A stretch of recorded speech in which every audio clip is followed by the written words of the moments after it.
Alléluia. Alors, nous allons passer au message de ce matin que j'ai intitulé comme suit. Toujours sur un tremplin, jamais sous un plafond. Alléluia. Toujours sur un tremplin, jamais sous un plafond. Pourquoi? Parce que le Saint-Esprit veut corriger notre mentalité. Il veut corriger notre mentalité. La nouvelle naissance est une bonne chose. Mais au-delà de la nouvelle naissance, il faut le renouvellement de l'intelligence. Le changement de mentalité, de manière de penser, de parler et d'agir. Paul dit dans Romains 2, je vous conjure, par les compassions de Christ, à offrir vos corps comme un sacrifice vivant, saint et agréable, ce qui est de notre part un culte raisonnable. Ne vous conformez pas au siècle présent, mais soyez transformés. Comment? Par le renouvellement de l'intelligence. Le renouvellement de l'intelligence est le moyen par lequel on est transformé au lieu de se conformer. Ces deux mots qu'il utilise sont très puissants dans leur signification parce que celui qui se conforme reste à l'intérieur de la forme. Celui qui se laisse transformer va au-delà de la forme. Il sort de la forme. Mais celui qui se conforme est bloqué par la forme. Il est limité par le moule du siècle présent. La manière de penser que le diable a imposé aux humains pour les tenir loin de Dieu. Et vous savez quoi? C'est que vous pouvez être né de nouveau et rester victime du système de ce monde, du système de ce siècle présent. Si vous mourrez comme ça, vous irez au ciel.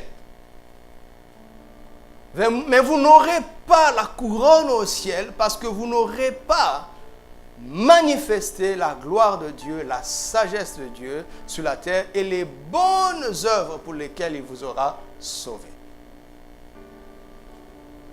Donc, il faut sortir de ce moule, de ce monde. Se laisser transformer au lieu de se conformer. Et cela, mes amis, ne se passe pas par la prière.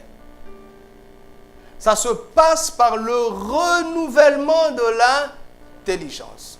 Le changement de mentalité, de manière de penser.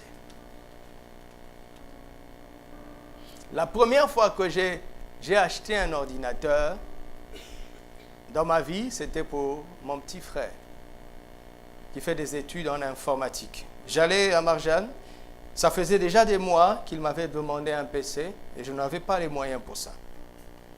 Et je priais pour ça, je disais, Seigneur, donne-moi les moyens d'acheter un PC pour mon petit frère. Un jour, allant à Marjane, j'ai vu une promo, un PC d'un prix vraiment imbattable.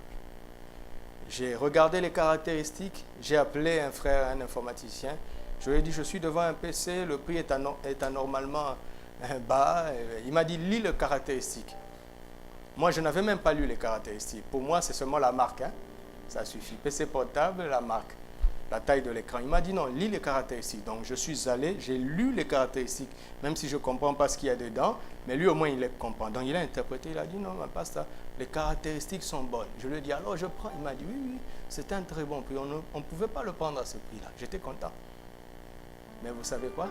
Il n'y avait pas de système d'exploitation. J'ai compris pourquoi à Microchoix, le prix était un peu plus élevé, parce que Microchoix te donnait un Windows original. Mais moi, ce n'est pas ça. Pour moi, PC, c'est PC. Sans système d'exploitation, on ne peut rien faire avec. Toutes les caractéristiques sont inertes. La puissance du PC ne peut pas te profiter. Pourtant, sur le plan matériel, le PC est efficace. Mais sur le plan fonctionnel, il est inutile. Vous comprenez ça? Et quand tu nais de nouveau, toute la vie de Dieu vient en toi. Et quand on est ici, on adore le Seigneur, on sent la présence de Dieu, on est content, on prie, on est content. Mais les vraies choses sont au dehors. Il faudrait que nous soyons opérationnels au dehors. Il faudrait que nous soyons fonctionnels dehors. Mais pour triompher du système qui est fait à l'encontre des valeurs du royaume, il faut avoir un système d'exploitation plus puissant, bourré d'antivirus de ce monde. Et ça s'appelle le renouvellement de l'intelligence. C'est pour cela que nous enseignons abondamment la prière. Je ne sais pas, mais je pense que j'ai prié plus que 90% d'entre vous. Mais mes progrès étaient infimes. Le pays d'où je viens, je connais très peu de pays où on prie comme ça. Mais pas d'impact. J'en ai souffert pendant des années. J'ai failli devenir incrédule. J'ai failli arrêter de croire en la prière, alors que c'est la première chose. Il ne faut pas ne pas croire en la prière, d'accord? Jusqu'à ce qu'il me montre que je ne connaissais pas les principes du royaume.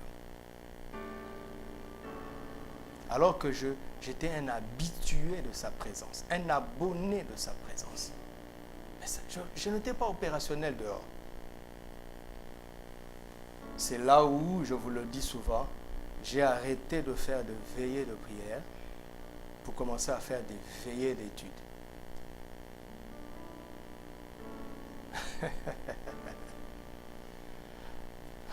Mercredi, j'ai parlé de deux hommes, Josué et Moïse. D'après vous, entre Josué et Moïse, qui priait le plus? Josué. Il ne quittait pas la tente d'assignation. Moïse était un homme d'État, très occupé à régler le problème de toute la nation. Mais quand il venait, il entrait dans... J'aime ça. Quand il entrait dans la tente d'assignation, la colonne descendait. Dieu connaissait cet homme. Quand Moïse venait, Dieu était impatient de le rencontrer. Pourquoi? Parce que Moïse avait une bonne mentalité. Il venait pour adorer, pour écouter et pour sortir et pour appliquer. Josué était là. Josué ne quittait pas la tente d'assignation. Mais quand il regardait ce que le vieux père faisait, il disait, mais comment ça? Alors je dois prier plus pour arriver à son niveau. Plus il priait, rien ne se passait. Jusqu'au jour où Moïse est mort.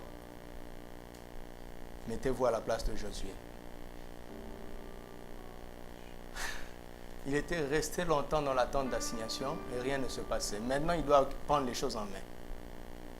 Il n'a pas d'autre secret. Pour lui, c'était la prière. Et il a vu que la prière ne l'a pas élevé au-dessus de son père, Moïse. Et Dieu est venu lui parler. Oh Josué, toi qui aimes tant ma présence, voici ce que tu n'avais pas compris, que ce livre de la loi ne s'éloigne point de ta bouche. Médite-le jour et nuit. Pour agir fidèlement selon tout ce qui est écrit, c'est alors que tu auras du succès, c'est alors que tu réussiras dans tout ce que tu entreprendras. Moi, je ne comprends pas que quelqu'un aille prier et qu'il ne sorte avec aucune idée. C'est un truc que je ne comprends pas.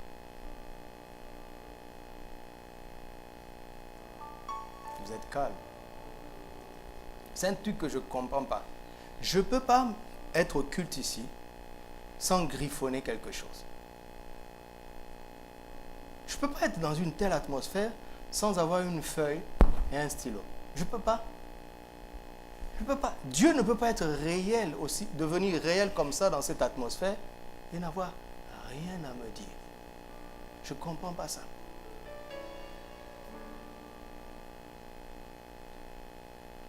Nous avons abondamment enseigné sur la prière. J'espère que ça a changé quelque chose. C'est sûr? Et donc nous allons progresser.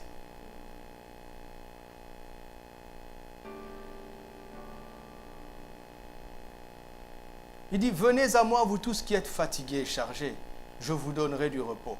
La plupart d'entre nous s'arrêtent là. Quelle aberration. Il dit quoi? Prenez mon joug, recevez mes instructions, et vous trouverez du repos pour vos âmes. Car je suis doux et humble de cœur, et mon fardeau est doux et léger. Dans la vie, il faut toujours avoir un fardeau. Soit celui de Dieu, ou bien celui de quelqu'un d'autre, y compris de toi-même. Ça peut être de toi, ou bien le fardeau imposé par ta famille, le fardeau imposé par ton pays, le fardeau imposé par le diable. Vous êtes trop chargés. Je pleure pour l'Afrique, où on envoie des enfants étudier pour qu'ils sauvent tout le village. Le jeune homme n'a même pas encore commencé à travailler, qu'il a des fardeaux.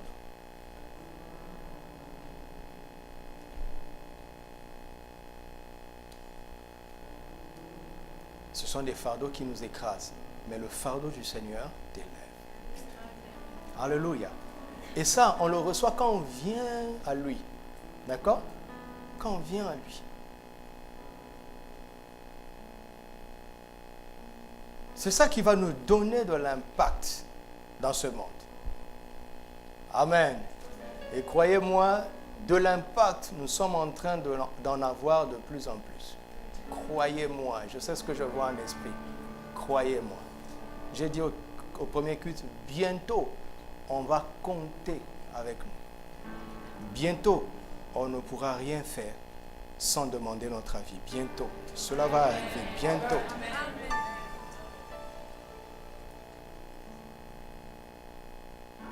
Mais quand un chrétien n'est pas renouvelé dans son intelligence, toute l'onction est bloquée en lui. Toute la présence de Dieu, toute la gloire de Dieu est bloquée en lui. Bloquée. Pas par le diable, non, par sa mentalité. La nouvelle naissance est la responsabilité de Dieu à 100%. Le renouvellement de l'intelligence est notre responsabilité. Il envoie sa parole et on l'accepte et on la reçoit. Alléluia. Psaume 119, verset 96. Une parole merveilleuse et magnifique. Nous commençons dans la version Louis II. Dans la version Louis II, il est dit ceci. Je vois des bornes à tout ce qui est parfait. Tes commandements n'ont point de limite. Vous avez entendu ça? Je vois des bornes à tout ce qui est parfait. Tes commandements n'ont point de limite. Version français courant. J'ai vu que tout a une fin, mais ton commandement est sans limite. Tout a une fin, sauf ta parole, ton commandement, qui est sans limite. La version Darby dit ceci. J'ai vu la fin de toute perfection.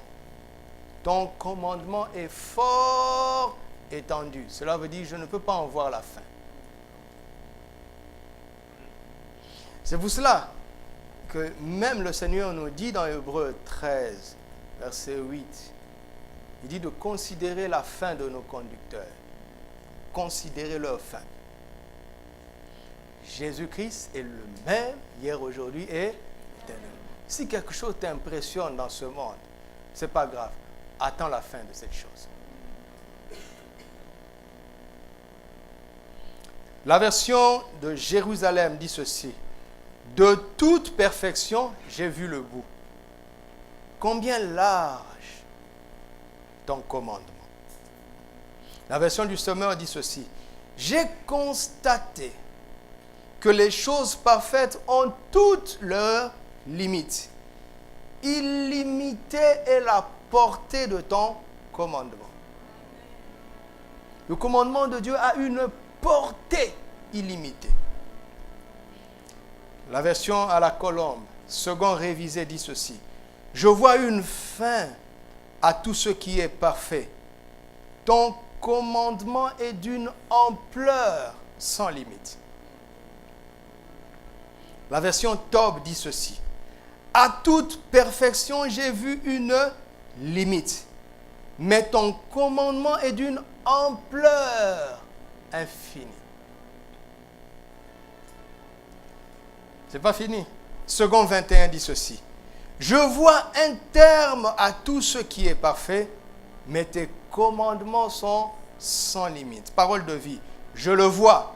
Même ce qui est parfait a une fin, mais ton commandement est sans limite. Même ce qui est parfait a une fin. La version du Martin dit ceci.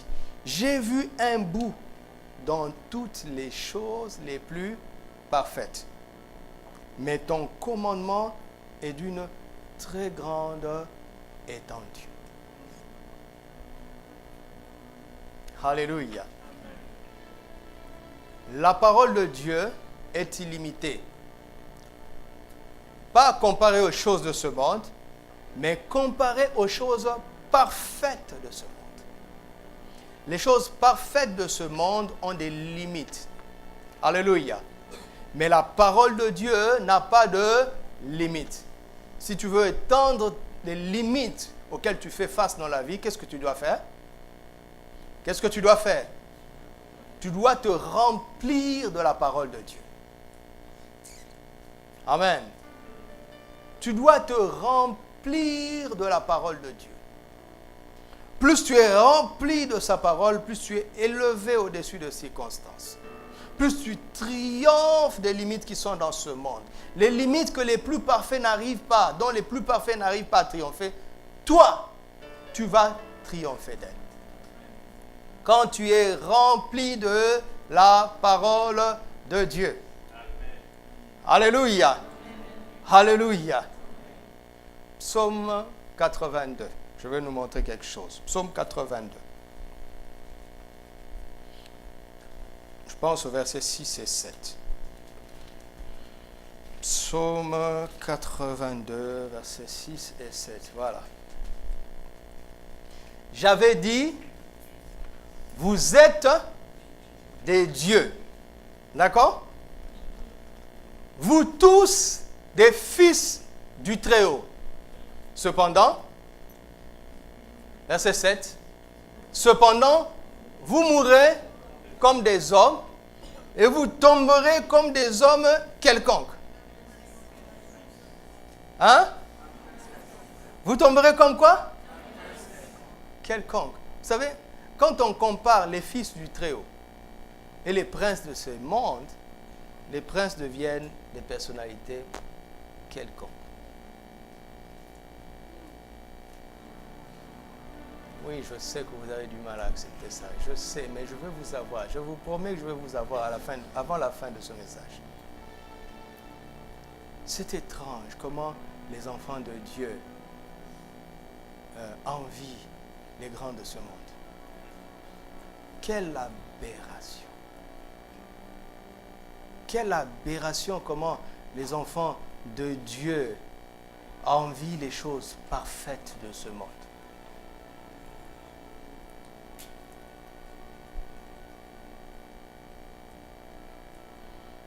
C'est une parole difficile à accepter, que vous êtes des dieux. Verset 6. Reviens au verset 6. J'avais dit, vous êtes des dieux. Et qui ont le droit d'être des dieux, avec des minuscules. Qui? Les fils du Très-Haut. Les fils du seul Dieu. Les fils de celui qui est Dieu avec des majuscules. Les fils de ceux qui sont nés de Dieu avec des majuscules sont qui? Ils sont qui?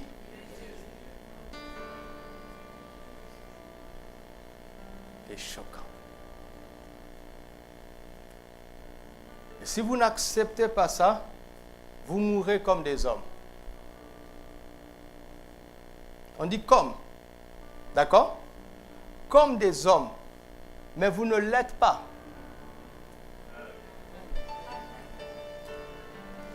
Attendez, regardons. 1 Corinthiens 3. On va revenir sur ce texte. 1 Corinthiens 3.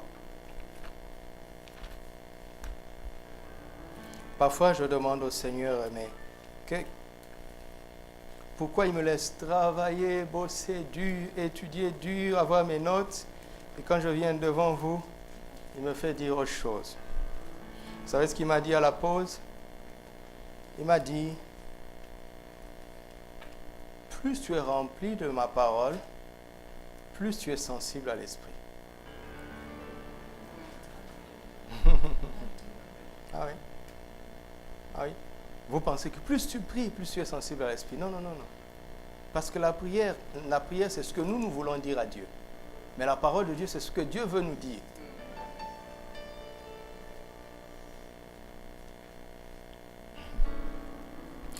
Aïe, aïe, aïe, aïe. 1 Corinthiens 3, j'ai dit verset 1. Aide-moi, voilà. Pour moi, frère, ce n'est pas comme à des hommes spirituels que je vous ai parlé, mais comme à des hommes charnels, à des enfants en Christ. Continue. Je vous ai donné du lait et non de la nourriture solide, car vous ne pouviez pas la supporter et vous ne le pouvez pas même à présent, parce que vous êtes encore charnels. Verset 3. En effet, puisqu'il y a parmi vous de la jalousie et des disputes, n'êtes-vous pas charnels et ne marchez-vous pas selon? Ne marchez-vous pas selon? Je dis, mais je suis un humain, c'est normal que je marche selon l'homme. Non? Il leur reproche de se conduire comme des humains. Tout à coup, agir, réagir, parler comme un humain devient une faute. Vous m'entendez? Pourquoi il leur reproche ça? Parce qu'il leur dit, mais réfléchissez, vous êtes des humains parce que vous êtes nés des hommes. Et quand vous êtes nés de Dieu, vous devenez quoi? Sa bouche a du mal à le dire. Eh, mais je ne t'obligerai pas à le dire. Mais quant à moi, je vais le dire. Il dit, mais vous êtes nés de Dieu. Tu n'as jamais... Qui a prié pour être un humain avant de venir sur la terre? Il a commencé à dire, Seigneur, fais que je ne sois pas un loup, Seigneur, pardon, je t'en prie, que je ne sois pas un arbre, pardon, que je ne sois pas un poisson, que je ne sois pas un requin. Bon, si tu veux que je sois un poisson, fais de moi au moins une baleine.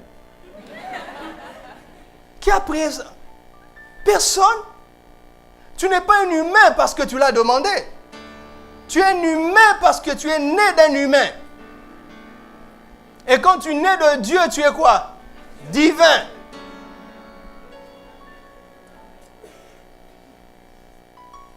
Tout à coup, se conduire comme un homme devient une faute. Je dis, mais Paul, je suis un humain. Il dit, mais tu ne sais pas qui tu es. Est-ce que vous savez que vous jugerez les anges? Est-ce que vous savez que vos corps sont le temple du Saint-Esprit? Est-ce que vous savez? Il dit, ne savez-vous pas? Ne savez-vous pas? Lisez un Corinthien. Ne savez-vous pas? Ne savez-vous pas? Ne savez-vous pas? Un humain va juger un ange. Il y a un verset qui m'a toujours choqué, je viens de le comprendre. Quand le ciel était prêt pour envoyer le Sauveur, Dieu a envoyé son messager, l'ange Gabriel, chez un sacrificateur appelé Zacharie. Mais au jour où même il devait servir, vous vous rendez compte? Ce jour-là, c'est lui qui est au service dans le temple. C'est comme aujourd'hui, là, c'est moi qui vais prêcher. Je vais vous parler de la part de Dieu et Dieu vient me dire quelque chose, je ne crois pas. Pourtant, je vous prêche. C'est ça l'histoire de Zacharie. Et ils sont nombreux comme ça, qui font un job de ministère. Le ministère est un job. Ils sont incrédules. Ils ne déplacent pas leurs montagnes par la foi. Leurs montagnes personnelles, ils ne savent pas les déplacer par la foi et ils prétendent prêcher la foi au peuple. des escrocs, des menteurs, des comédiens, des hypocrites. L'ange dit la parole de Dieu à Zacharie. Zacharie ne croit pas. Et l'ange se lève et dit, je suis Gabriel. Tu m'entends? Je me tiens dans la présence de Dieu. À partir d'aujourd'hui, tu ne parleras pas. Jusqu'à la naissance. Quoi? Un ange fermer la bouche d'un homme, un fils d'Abraham, et un sacrificateur de surcroît, et le jour où il était en fonction, ça me choque, moi. Un ange. Et plus tard, on va dire qu'ils sont les serviteurs des saints. Un ange. Mais lisez Hébreu. Jésus, dans le chapitre 1 d'Hébreu, en tant qu'humain, a reçu un nom plus excellent que les leurs. Le nom des anges. Ça veut dire quoi? À la chute, les hommes, l'humanité a rétrogradé. Il est tombé sous l'autorité des anges. Satan lui-même est un ange. Mais à la nouvelle naissance, tu retrouves l'excellence, la supériorité. Pas en tant que fils d'homme. Sinon, tu ne peux pas juger un ange. Comment tu fais pour chasser un démon? Tu penses que c'est en tant que fils de ton père que tu chasses un démon? C'est en tant que fils de qui? Mais c'est légal là, c'est légal. C'est légal, les démons savent qui nous sommes. Mais c'est à nous de savoir qui nous sommes. C'est légal. Parce que je suis dans une autre classe. Je ne suis pas un simple humain. Un enfant de Dieu n'est pas un simple humain. Quand un enfant de Dieu marche comme un simple humain, c'est une faute. C'est une faute, mes amis. Si tu marches comme un homme, tu commets une faute. Si tu réagis comme les hommes, tu commets une faute. C'est pour ça que Jésus dit, si on te frappe ici, donne l'eau. J'ai dit, quoi? Nous les humains, on n'est pas comme ça. Oh, écoute, Moïse qui parle aux humains, œil pour œil, dent pour dent. Oh, oh. Jésus dit, oui, Moïse avait raison, ça c'est pour les humains.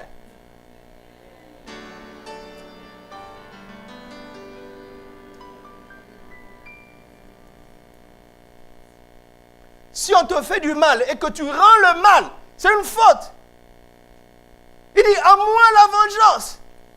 Comment ça, Seigneur? Je dois savoir me défendre. Il dit, oui, vas-y. Vas-y.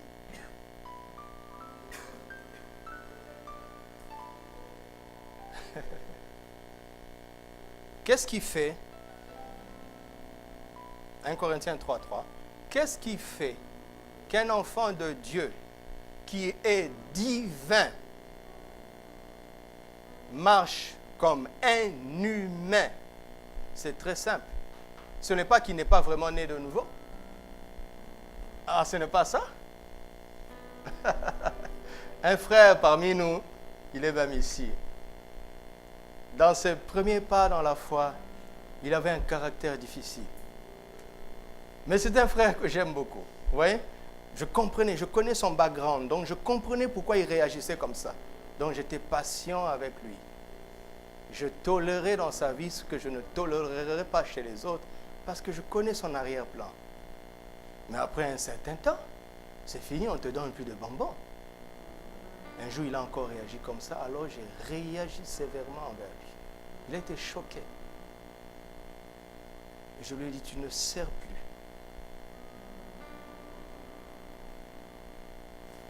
Au début, il était un peu fâché, ça c'est la réaction de la chair, et c'est normal. Après, il s'est ressaisi, ça prouve que le Saint-Esprit est en lui. Et il a été restauré, voilà, tout allait mieux. Et il a eu l'occasion d'aller dans un autre pays et d'assister à une grande réunion évangélique là-bas. Et pendant qu'on prêchait, lui ne faisait que pleurer. On prêchait, lui ne faisait que pleurer. Finalement, un de ses collègues l'a appelé. Je lui ai dit, mais qu'est-ce qui se passe? Il faut que tous les jours tu pleures. Il dit, mais je pleure parce que dans mon église, on me dit 100 fois plus que ça. Je suis obligé de prendre l'avion pour venir écouter 100 fois moins. Oui, le frère pensait qu'il avait un problème. Il dit non, je pleure parce que je me rends compte que Dieu m'avait fait la grâce d'attendre 100 fois plus et je négligeais. Et c'est ici, avec 100 fois moins, après avoir payé un billet, que j'entends les mêmes choses. Donc le frère lui a dit, mais c'est quoi ton problème? Il dit, mais j'ai un problème avec la colère. Le gars l'a regardé, lui a dit, tu sais, quand tu vas rentrer, remercie ton pasteur. Parce que si c'était dans notre église, on va dire que tu n'es même pas né de nouveau. Un enfant de Dieu ne peut pas être colérique. Et le gars lui a dit, tu sais, moi, toi, il lui a dit ceci. C'est une histoire vraie. Hein? Il dit, dis-moi un peu, quand toi tu te fâches, tu fais quoi? Il dit, seulement, je parle seulement. Il dit, tu sais, moi, j'ai à mon actif des crimes. Moi, quand je me fâchais, je tuais. Aujourd'hui, je suis devenu doux. Tu ne peux pas me dire que tu es né de nouveau comme moi et ne pas arrêter ta petite colère parce que comparée à la mienne, la tienne, elle est rien. Et il lui a dit, est-ce que tu es vraiment né de nouveau? Dès qu'il est revenu ici, il m'a appelé. Il est venu ici au bureau. Il m'a demandé pardon. Je lui ai dit, écoute, je sais que tu es né de nouveau. J'ai ce témoignage en moi. C'est devant nos yeux. Si tu es charnel, d'accord, tu te comporteras comme un humain, alors que tu es vraiment, réellement divin. Maintenant la question, c'est quoi être charnel? Mais c'est devant nos yeux. Monte, monte. Monte un peu. Verset 2. Je vous ai donné du lait, non de la nourriture solide, car vous ne pouvez pas la supporter et vous ne le pouvez même pas à présent. Pourquoi? Parce que vous êtes encore charnel. D'accord? Monte encore. Verset 1.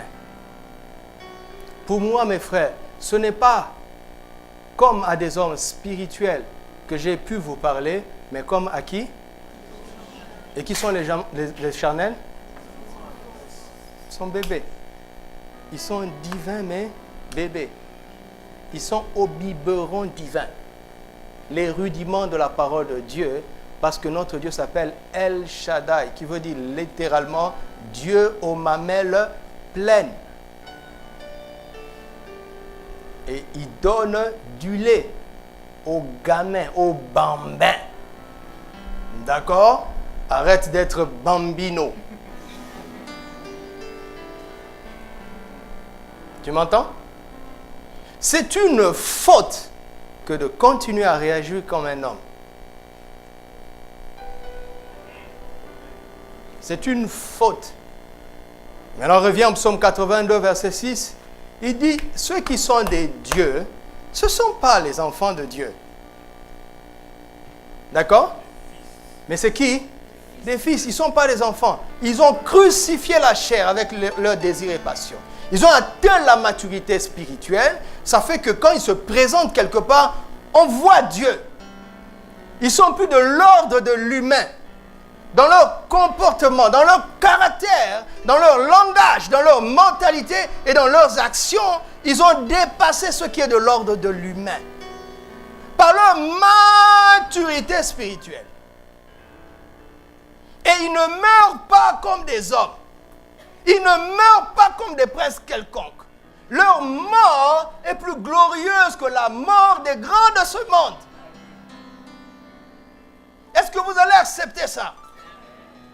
Mais le diable ne veut pas qu'on entende ça. Pourquoi? Il a fait des moules. Il a fait des moules où il enferme les enfants de Dieu. Mais Dieu dit, c'est pas grave, laisse-les dans le moule. Ils ont mon esprit en moi, ils envoient la parole. Dans le moule, tu grandis. À un moment donné, tu deviens plus grand que le moule et tu exploses. Tu es transformé. Par quoi? Le renouvellement de l'intelligence. Parce que tu vois à la lumière des Écritures. À la lumière des Écritures. Parce que notre texte de base ne parle pas simplement du fait que la parole est au-dessus de ce qui est parfait. Non. C'est pas ce qu'il veut dire. Ce qu'il veut nous dire, c'est qu'il veut nous amener à un constat. La parole de Dieu est plus grande que tout ce qui existe. C'est simple parce que tout ce qui existe par la parole. C'est la parole qui a tout engendré. Alléluia. Si vous dites que l'univers est infini, mais l'univers vient de la parole. Donc la parole est nécessairement plus qu'infinie. La parole est plus grande que tout. La parole est plus grande que ton cœur et ton cardiologue. Le plus grand cardiologue de ce monde. Le cardiologue le plus parfait. Quand il dit donne un verdict et pour te dire qu'il n'y a rien à faire, tu dis merci mon cher cardiologue parfait. Mais je connais quelque chose qui est plus grand que toi. Alléluia!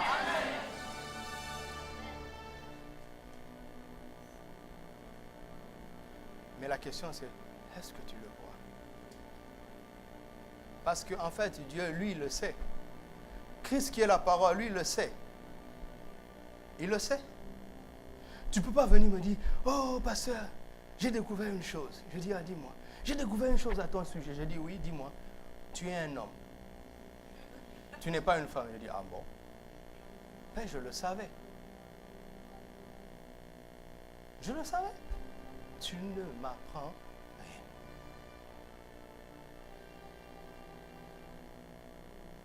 Dieu sait que sa parole est plus grande que tout.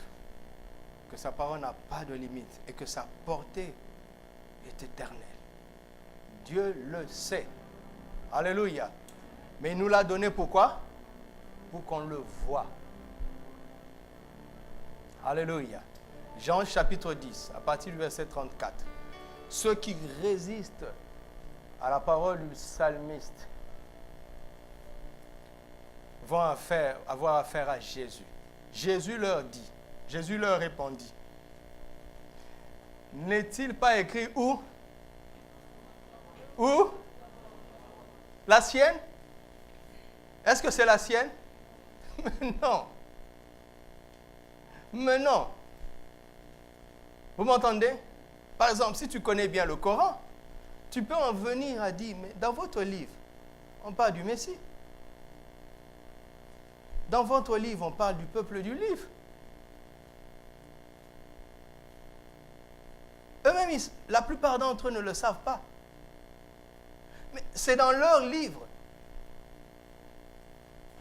Jésus ne parle pas de sa loi, il dit, mais dans votre loi, là, puisque vous me résistez, mais est-ce que vous connaissez au moins votre loi? Regardez ces gens-là, ils se prennent pour des savants, alors qu'ils sont des ignorants. Regardez Nathanaël. Philippe vient lui dire, nous avons trouvé celui dont les prophètes ont parlé. Ne serait-ce pas le Christ? Nathanaël le regarde avec condescendance. Peut-il venir à Nazareth quelque chose de bon? Et il vient vraiment de Nazareth. Beaucoup plus tard, toujours dans le même évangile, il réagit, il dit, consultez vous-même l'écriture, vous allez voir qu'il n'est jamais venu quelque chose de bon à Nazareth et en Galilée. Qui vous a dit que Dieu est limité par ce qui a déjà été? Qui vous a dit que si personne de ton pays n'a fait ça, tu ne peux pas le faire? Qui vous a dit que si personne de ton âge n'a fait ça, tu ne peux pas le faire? Qui vous a dit ça? Qui vous a dit ça? Dieu est si limité pour refaire les mêmes choses, pour réchauffer la même bouffe et nous donner, afin qu'on ait de l'indigestion? Oh là là!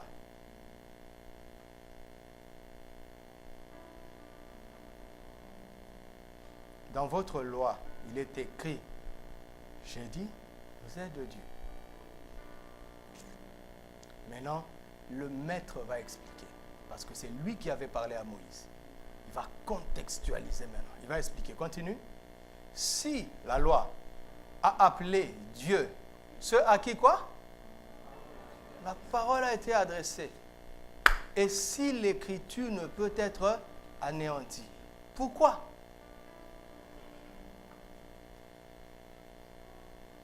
Celui que le Père a sanctifié et envoyé dans le monde, vous lui dites, tu blasphèmes?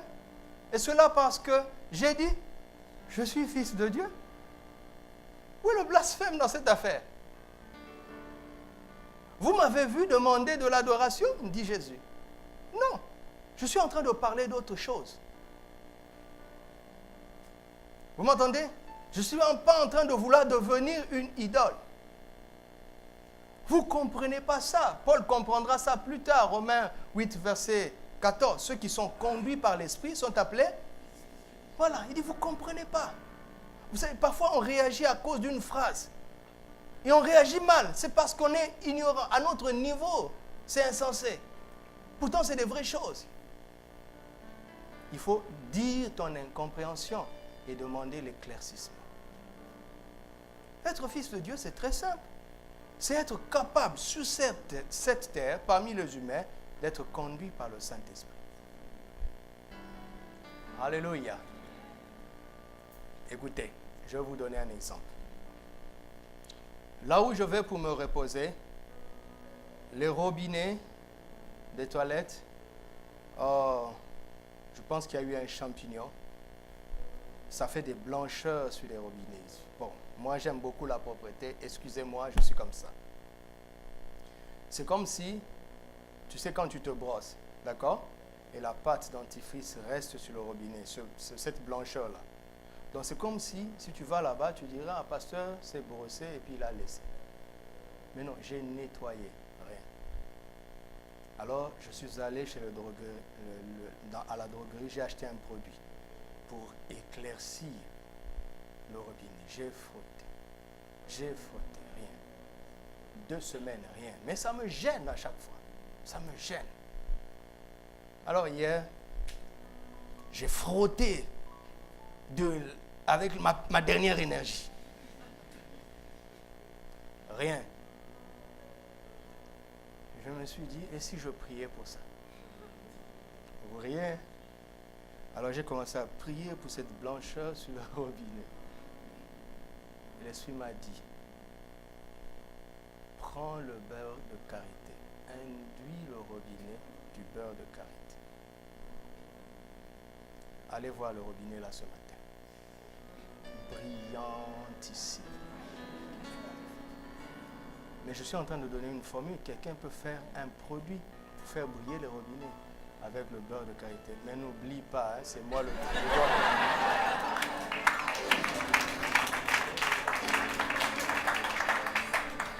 N'oublie pas le droit d'auteur. Chaque fois maintenant que j'entre dans le robinet depuis ce matin, ça devient un culte d'adoration. Je dis, waouh! C'est être conduit par l'Esprit. Vous attendiez quoi?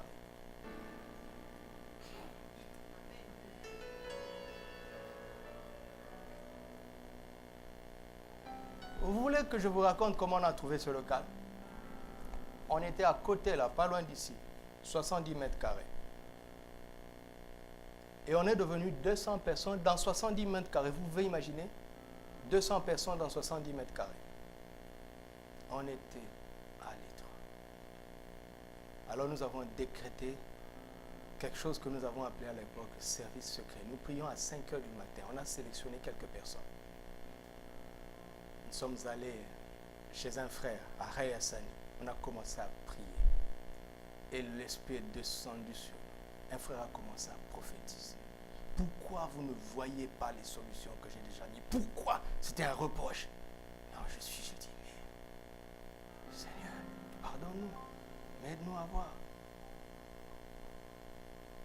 On rentre à la maison au courant de la semaine. Maman, pasteur Alette, elle n'arrive pas à dormir. Il n'y a aucun problème, elle n'arrive pas à dormir. Et vers 23h, elle dit, bon, elle va allumer son PC pour travailler. Et elle allume son PC pour travailler et elle ne sait pas pourquoi.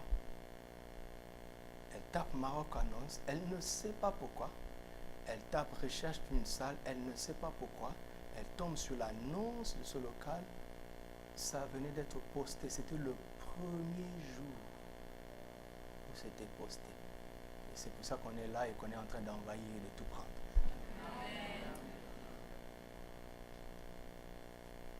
Et quand on a appelé, l'agent immobilier a dit, waouh, vous êtes rapide.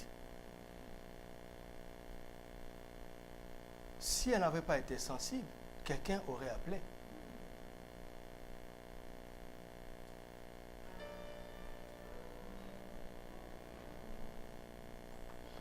Gloire à Dieu, parce que tu es limité maintenant. Tu es arrivé au bout, n'est-ce pas?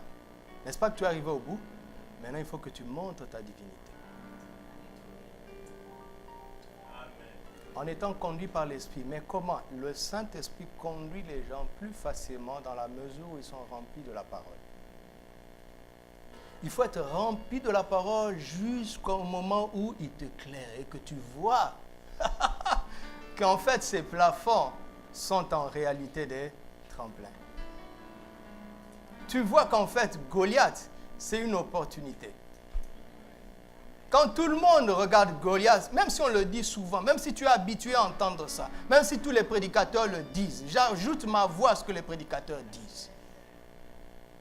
Tout le monde voit Goliath et tremble. David voit Goliath et dit, que donnera-t-on à celui qui le tuera? Vous voyez ça? Il dit, mais c'est une occasion. Quand Goliath approche, tout le monde fuit. Mais quand David veut dire, waouh, mais j'ai bien fait d'être là. Comme j'ai dit au premier culte, quand ta chaussure fait, waouh, le cordonnier dit, alléluia. Mais oui, c'est un problème pour toi, mais un gain pour lui. Toi, tu vois ça comme un problème, lui, il voit ça comme un... Vous avez déjà pensé à ça? Quand quelqu'un vend des cercueils et qui prie pour que ses affaires marchent.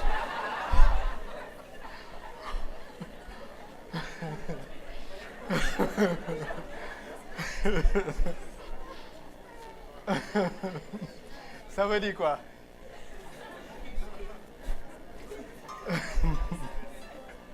Ça veut dire quoi? Ne vends pas des cercueils au nom de Jésus. Vends des Bibles, d'accord?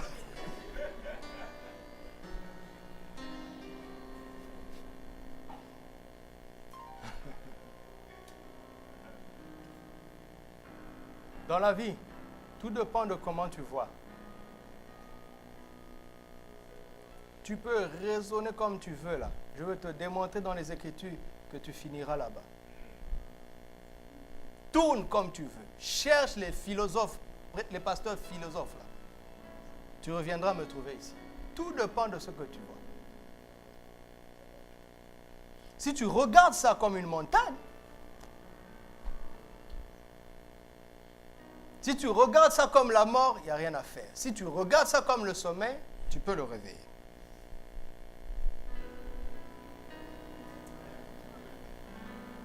Combien de fois dans la Bible Dieu a dit que vois-tu?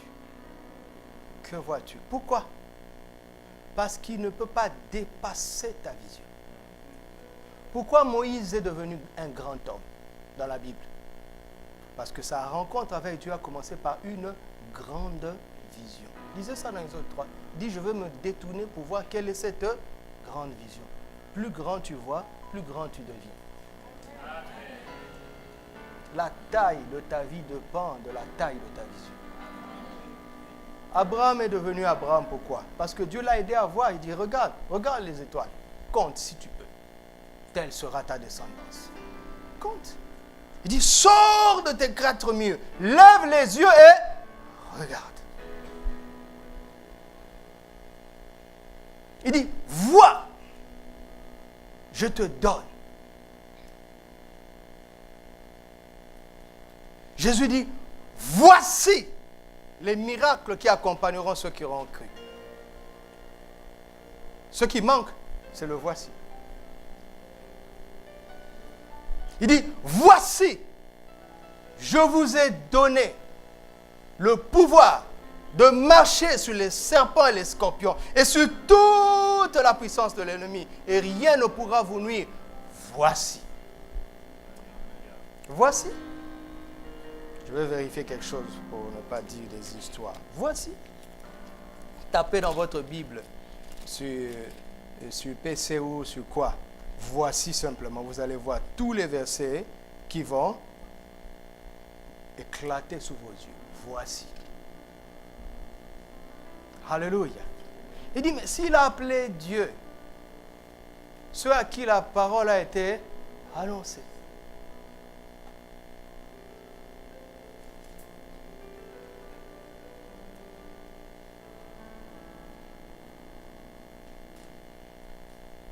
Je vois des limites sur tout ce qui est parfait. Mais ce n'est pas grave. Ta parole n'a pas de limites. Ce n'est pas grave. C'est pas grave. On dit, ah, vraiment, cette situation est grave et bien grave. Je dis, oui, oui. Je suis d'accord avec toi. Vraiment, sur le plan humain, c'est grave. D'accord? Mais je veux aller consulter un autre scanner, un autre laboratoire, un autre médecin. Yahvé Rapha lui-même, le Seigneur Jésus. Et me dit, regarde à la croix. Regarde.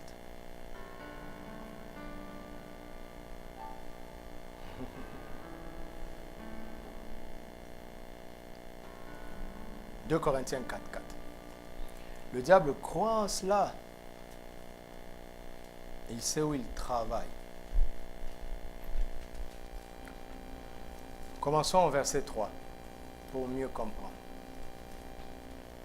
Si notre évangile est voilé, il est voilé pour ceux qui périssent, pour les incrédules, dont le Dieu de ce siècle a aveuglé l'intelligence, afin qu'ils ne voient pas briller la splendeur de l'évangile de la gloire de Christ, qui est l'image de Dieu.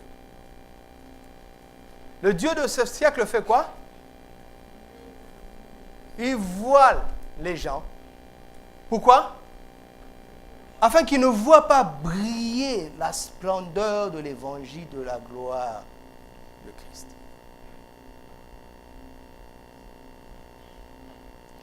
Vous pensez que ça concerne que les païens? Non.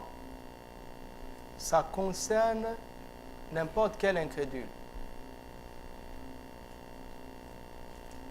Vous savez, tu as beau avoir la Bible et méditer tous les jours. Le verset semble normal jusqu'à ce que tu le crois. Quand tu le crois, Dieu a le droit légal d'enlever le voile que le diable avait mis sur toi. Si tu ne crois pas, Dieu n'a pas le droit. Ce serait illégal face au diable. Vous me dites, oui, comment est-ce que le diable peut mettre un voile sur un chrétien? Je dis non. Il a mis le voile avant que tu ne deviennes chrétien. La nouvelle naissance n'a rien d'extérieur. Dieu est venu, il a changé ton cœur à l'intérieur. Maintenant, le voile extérieur dans ton âme, dans ton intelligence, dans tes traditions, dans tes valeurs, s'enlève par le renouvellement de l'intelligence. C'est-à-dire que la situation reste la même, mais ta vision de la situation change. Tu comprends? Quand tu as affaire à une maladie et que tu n'as pas de médicament, tu trembles. Mais quand tu connais le traitement, tu ne trembles plus. Mais la maladie est là. Mais ta vision de la maladie, ta réaction par rapport à la maladie change. Et tu dépasses la maladie pour entrer dans la santé par la solution que tu as reçue. C'est aussi simple que ça. Donc, ne vous amusez pas à ne pas croire parce que vous ne l'avez pas encore vécu. Croyez parce que c'est écrit. Amen. Alléluia. Croyez parce que c'est écrit. Et si vous croyez, Dieu va enlever le voile qui faisait que vous ne voyiez pas la solution, donc que vous ne viviez pas le miracle. Amen. Alléluia. N'avez-vous pas remarqué que parfois quand il y a eu guerre entre les rebelles et une autre armée, et que l'armée remporte la victoire, on chasse déjà les rebelles. Je suivais les infos dernièrement, en Irak, ils sont en train de reconquérir le pays. Ils ont chassé Daesh dans une ville, mais on a demandé aux habitants de la ville de ne pas encore revenir. Pourquoi? Parce que la ville est remplie de mines. Le diable n'est plus là, l'adversaire n'est plus là, mais il a quand même miné le terrain. parce qu'il avait foi en sa défaite. C'est ce que le diable a fait. Il a miné nos vies parce qu'il avait foi qu'un jour Jésus viendrait le chasser de nos vies. Il est parti, mais les mines sont restées. Les mines de raisonnement, des valeurs bizarres. Chaque jour, le Saint-Esprit doit déminer ça afin que le Seigneur marche dans toutes les pièces de ta vie, dans tous les domaines de ta vie. Et il démine ça par sa parole. Ne vous amusez pas avec la parole. Alléluia. Quand je dis que tu vas sortir de la pauvreté, crois ça. Tu vas vraiment sortir grâce à Jésus. Qui est content d'être pauvre ici, qui lève la main? Et je regarde, qui est content d'être pauvre? Bon, je vais changer de langage. Qui est content d'être locataire? Personne? Alors, tu dois travailler pour changer de statut.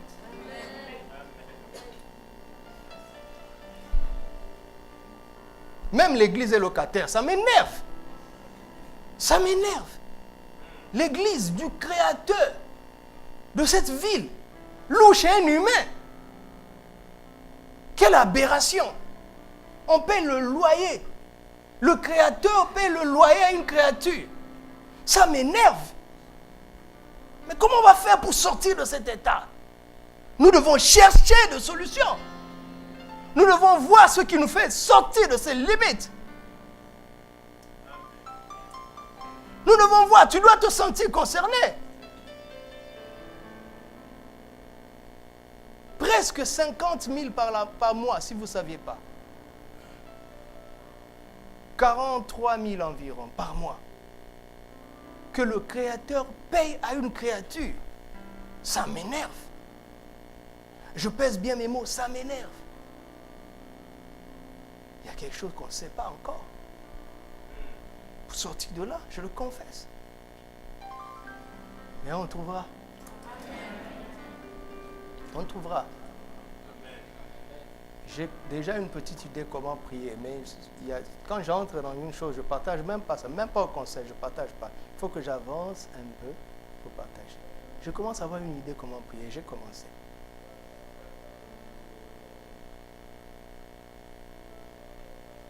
Il a donné sa parole pour que tu vois des solutions au-delà des problèmes, pour que tu vois des tremplins au-delà des plafonds, au-delà des obstacles. Il a donné sa parole pour ça.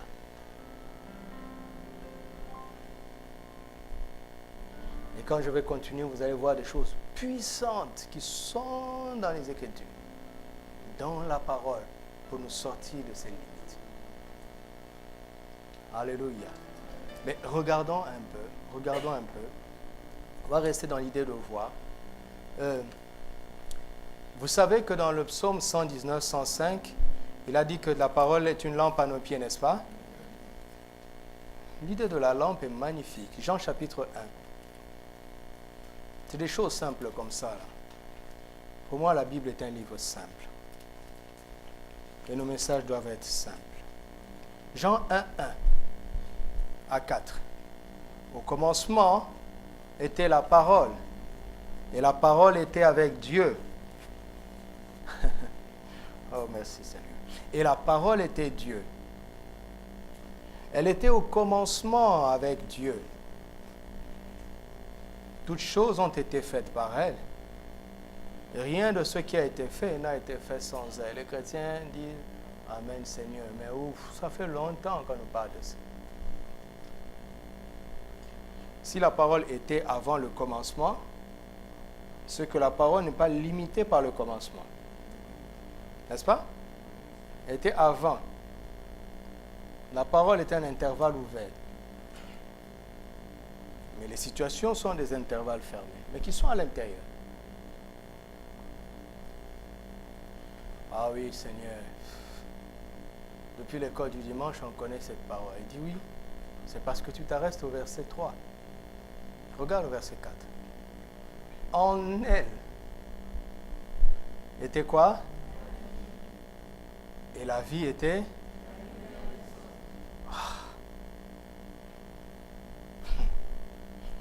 Il dit en elle, c'est-à-dire dans la parole, à l'intérieur de la parole, il y a la vie. Et à l'intérieur de cette vie, il y a la lumière des hommes. Donc il dit, ne regarde pas seulement le récipient. Le récipient est puissant, hein? Mais ne te limite pas à ça.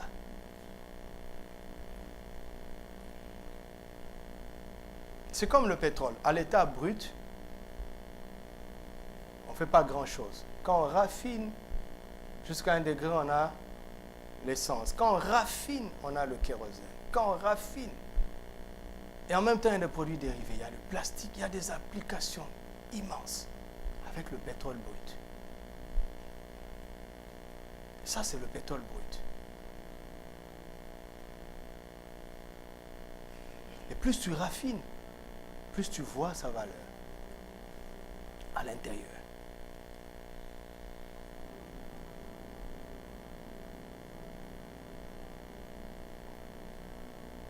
La lumière. Vous comprenez? Donc il nous a donné cette parole pour que sa lumière nous éclaire. Alléluia. Vous me suivez toujours? Donc je dois chercher la lumière dans les Écritures.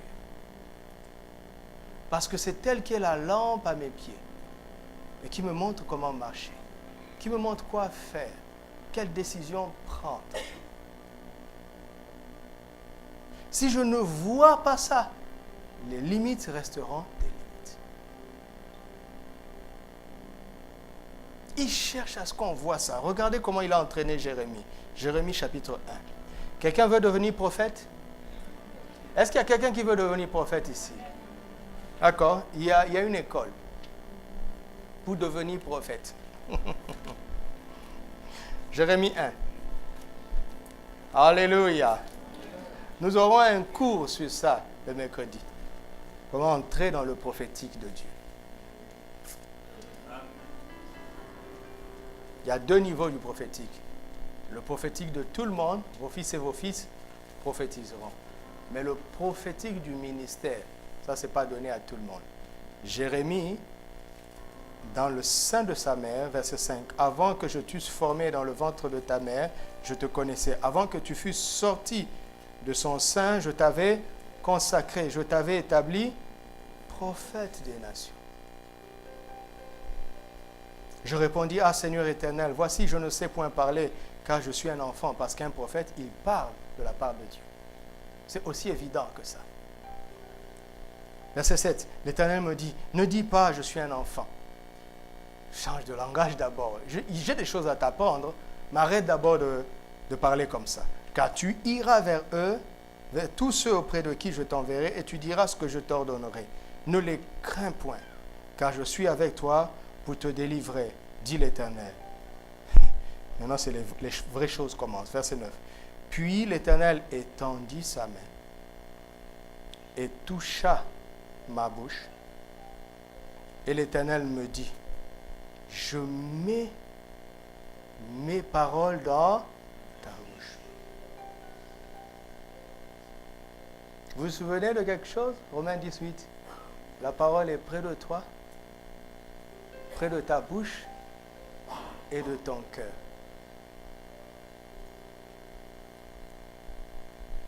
Verset 10.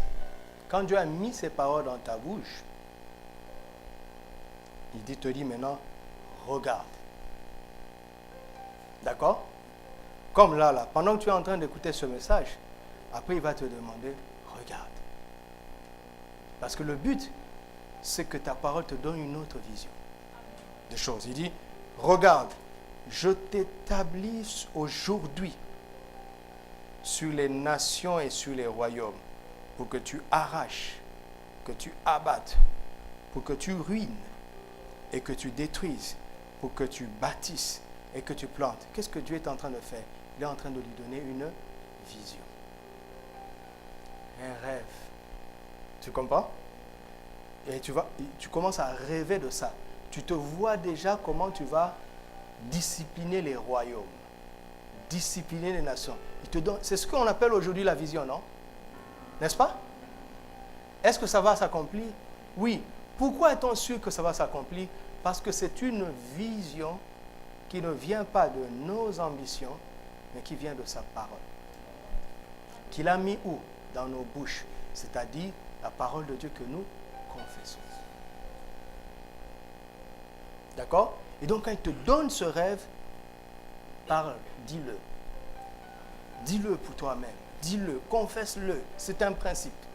Confesse-le. Et quand plus tu le confesses, plus tu le vois, plus ça devient réel. Alléluia. Regardez ce jeune homme. Avant, il se voyait comme un enfant. Maintenant, ici, parce que les paroles de Dieu sont dans sa bouche, c'est extraordinaire. Parce que les paroles de Dieu sont dans sa bouche, il commence à se voir comme une autorité au-dessus des royaumes. C'est ça qui va changer ta vie. Aïe, aïe, aïe, aïe, aïe. Plusieurs m'ont lâché en route là. Ils disent, impose-nous les mains seulement, pasteur. Nous, on est venus, c'est toi l'homme de Dieu, non? Impose-nous les mains. C'est vite fait, pasteur. Oh. Fais comme on a vu sur YouTube là, pasteur. Fais.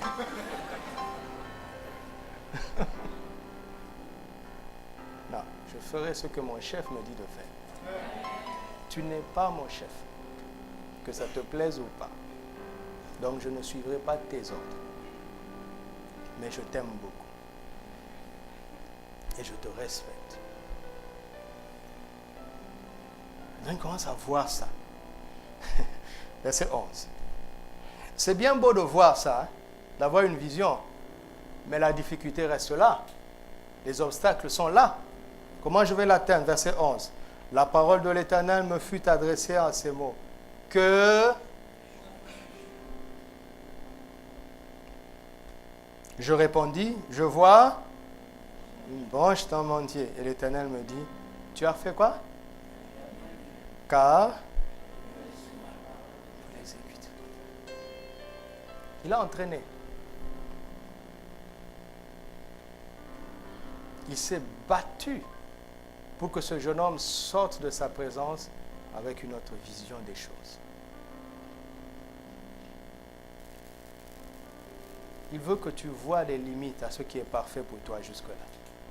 À ce qui est extraordinaire pour toi, à ce qui est grandiose pour toi, il veut que tu vois ses limites. Pour dépendre de sa parole. Alléluia. Il veut ça. Il veut ça, il veut ça, il veut ça, il veut ça. D'accord? Il veut ça. C'est pour cela que nous devons méditer les Écritures jour et nuit. Être conscient de nos difficultés et venir honnêtement devant Dieu lui dire, Seigneur, ça ne va pas ici. Voici comment je pense que je peux résoudre ce problème. Déjà, je vois que ça ne marchera pas. Ou bien même s'il me semble que cela pourrait marcher, dis-moi, Seigneur, toi, qu'est-ce que tu penses? Éclaire-moi. Éclaire-moi, Seigneur. Éclaire-moi. Donne-moi une autre vision de ce qui m'impressionne. Donne-moi une autre vision de ce qui me dépasse. Donne-moi une autre vision. Éclaire-moi dans ta parole. D'accord? Dans ta parole. Donne-moi une parole qui me donne la foi. Donne-moi une parole qui me donne la force. Donne-moi une parole qui me donne la sagesse. Donne-moi une parole qui me donne le conseil. Donne-moi une parole qui m'éclaire. Donne-moi une parole, Seigneur. Donne-moi une parole. Et le dimanche prochain, nous allons voir comment il opère quand on prie comme ça. Dans les Écritures. Quels sont les obstacles qu'il enlève? Quels sont les plafonds qu'il fait sauter quand on prie comme ça? Alléluia. Alléluia.